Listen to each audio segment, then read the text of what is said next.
Hi.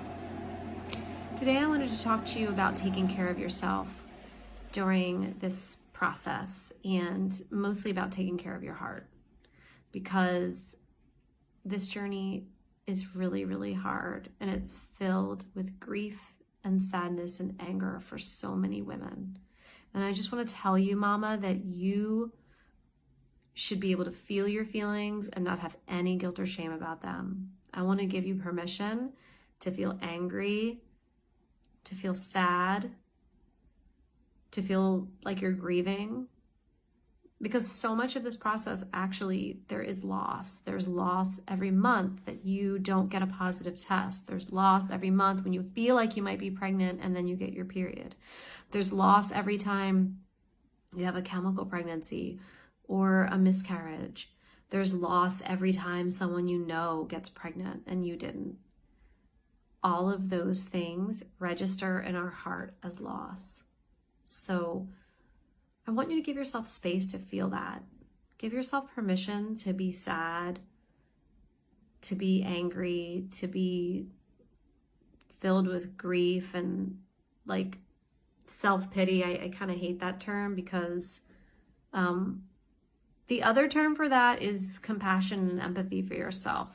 Because what happens during this process for women, for you and for other women, is that the pain that you experience from this process oftentimes brings up wounding from our childhood.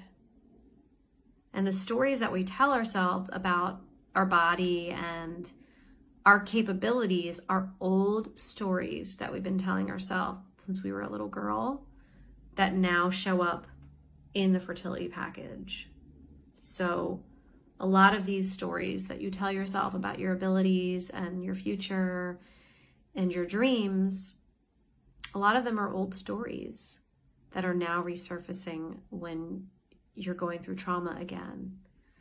Things are traumatic when we're a child, and we might not think that they are, but we experience a lot of trauma as children. Children are very sensitive, and the things that we experience as adults, children experience completely differently. So consider that even though you might have had a great childhood, there's probably a lot of wounding there that you don't even know exists. So this spiritual process of becoming a mother and going through this fertility challenge, is so much of it is bringing up old wounds. And I'm kind of like anti-toxic positivity. I don't know if you're familiar with toxic positivity, but toxic positivity is like, I'm feeling sad, I should feel better, I'm going to look at the bright side, I am going to shove my feelings down and not feel them and pretend I'm okay. That is totally not healthy for you, and it's not good for you.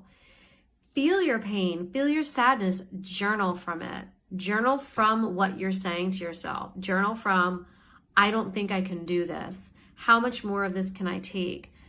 I'm a failure. Actually journal and write from those places 5 minutes a day. Because what happens is that voice and that story needs to come out in order for it to be released. And it's not to say it won't come up again, but it won't be destroying and directing your day if you let it have a voice and give yourself permission to listen to that voice and acknowledge it and honor it and love yourself through it with compassion and empathy, like you would your kid. Like, imagine that you're your daughter someday. Like, how would you treat her if she was going through something, right? Treat yourself like that. This is a process of healing yourself, this fertility journey. You know, we think it's a process of having a baby, and it absolutely is, but it's a process of healing your wounds. So we need to create space for that, and we don't need to, you know, do positive affirmations to make it go away. I love affirmations, and I use them very specifically because they can be destructive when they're used in a toxic positive kind of way. Toxic positivity is like the things that people will say to you after you miscarry, like, at least you know you can get pregnant, or, well, you know, maybe it wasn't the right time. Like, those kinds of things, although they can sound great in theory, they actually belittle our experience. So take care of yourself. And if you want to bitch or vent below about something somebody said to you before, or toxic positivity that doesn't work for you, please do it.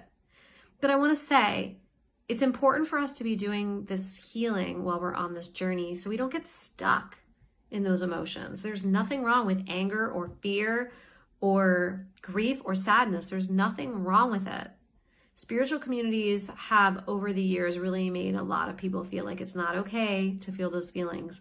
It is. What's detrimental is when we get stuck in them, when we're not moving through it and we're not releasing them. And journaling for me has been one of the most poignant ways, one of the most powerful ways that I've released that pain and moved through it. So I'm sending you so much compassion and love. Post a comment below if you have something to share. I'd love to read it. And have a beautiful rest of your week, okay? All right, bye.